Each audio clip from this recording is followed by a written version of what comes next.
So, Urahara Kisuke makes his re-entrance. Mind-blowing. Not because of the fact that he re-enters now. Since the last chapter, I heard his type of speech pattern. I predicted it was him. And not because he enters through a video telegram portal type of thing, but because it's through Khan's eyeballs.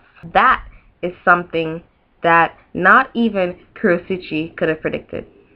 Hi guys, this is Cutie number 3. Bleach chapter 518 has me really just not confused, but I'm really hyped on information right now.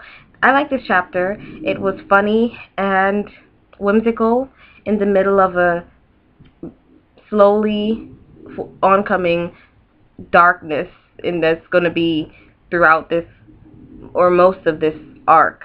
So I'm very happy that we got a little funny chapter in between, a little carefree, whimsical chapter, kind of like what I'm waiting on in One Piece, to just give us a breath of fresh air and just refresh the vibe. So Urahara's on this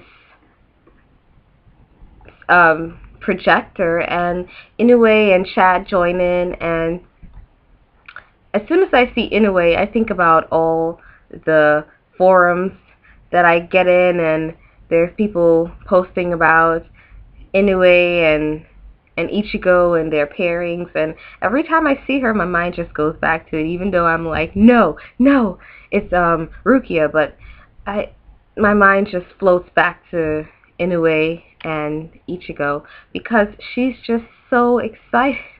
She's just like a fangirl. She loves Ichigo, and she gets none of that return, so my mind goes back there sometimes. They're all doing great. That's really good to see. And someone walks in on their telegram, their video telegram, kind of like what my YouTube life has been ever since I started, or any type of videotaping life that I try to start. Someone is always walking in and it causes an awkward moment, which I eventually have to cut out and delete. Anyway, Urahara experiences this, and I'm wondering who it is. Is it Juhabak? Who is it? Because in one speech bubble it says captain, so that just makes me feel like it's somebody, some type of important character there. Maybe it's one of the captains of the army, or who is that? Or I don't know. I want to know. My interest is piqued, and I know we're not going to find this out until a few more chapters pass, which is why I'm really trying to grind my mind on this. Like, who could it be who's walking in on them? And they're desperately trying to keep him out. And Kurosashi, Ichigo, sees this, and he doesn't even say the guy's name. He's just like, why are you with him, Urahara-san? But he looks so shocked that I think it's Juhabak, because he's just so shocked. I mean, anybody else, he'll be like, you know, everybody knows Urahara's crazy, so he'll just be like immune, hopefully. But it has to be somebody that, oh, it's so senile for him to be with that person. So I'm thinking that's Juhabak. That would make the story very interesting. So Urahara takes the weight off Ichigo. He tells him, you know, to take care of himself, the usual victim speech, although Urahara is definitely not a victim. He could be stronger than Ichigo. We don't know yet. And even if he's not stronger, he's surely more intelligent, so that makes up for a lot. And he tells him not to worry about him. We still don't know who him is, but him was subdued with a contract, and then the telegram cuts off. What this contract is, Urahara always thinks up something, so I'm just waiting to see how good this guy can stall, because we know the Quincy's are coming back. We know they're in Hueco Mundo. They're in danger, or they're probably already trapped by one of the Quincy's. I have no idea, but the war is going to be coming back, and I'm wondering how soon Ichigo can revive himself, and we'll just have to wait and see. Chad, Inoue, and Urahara are just banking on the fact that Ichigo will remember them and he won't run from the fight. And we know Ichigo. Throughout this story, Ichigo is not someone who can just relax and know his friends are even in the line of fire. So we know he'll be going back. He asks the bald guy, the bald bearded guy, about his Zangetsu, and even him, he has to say, you know, it's impossible to fix it. I really thought when they came there would be a way for him to fix it, but it's impossible even for them. But he can create one similar to the original. And knowing Bleach, it's going to be more powerful than the original, most definitely. It's probably going to be a younger Zangetsu or something of the sort, but it's definitely going to be more powerful. Something that, I mean, this manga is sort of in between Death Note and Dragon Ball Z. We just get these power-ups with every whoop-ass a character gets. You just get a power-up after whoop-ass.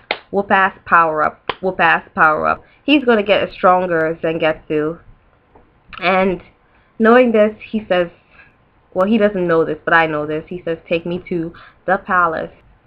They go back to Kukaku's place, and what do you know? She actually has to launch their heaven pole or whatever they came in, their spaceship. She's the one launching it. So that was really funny, and she's just brazen as always, and you know, I love her. She's really one of my favorite characters, and you know, I'm wondering how they all fit in there, but we don't get to see much into that. Like, they don't show the inside of this spaceship. Shiba's as funny as always, and she launches it. And we get a glimpse of Ganju, and he has some friends and in the background, and they look like they're training. They look like they're training hard, and Ganju is looking like really powerful, mean. Has he been hiding some secret power? Is the first thing I thought. I didn't even know that was Ganju. I thought they just switched to some other scene, and I didn't even know that was Ganju. He looks mad powerful, but I'm not sure if it's just for drama or if he's been hiding some type of secret strength, because he was pretty weak in the last arc. In the arc before the last arc, he was pretty weak, and it seemed so.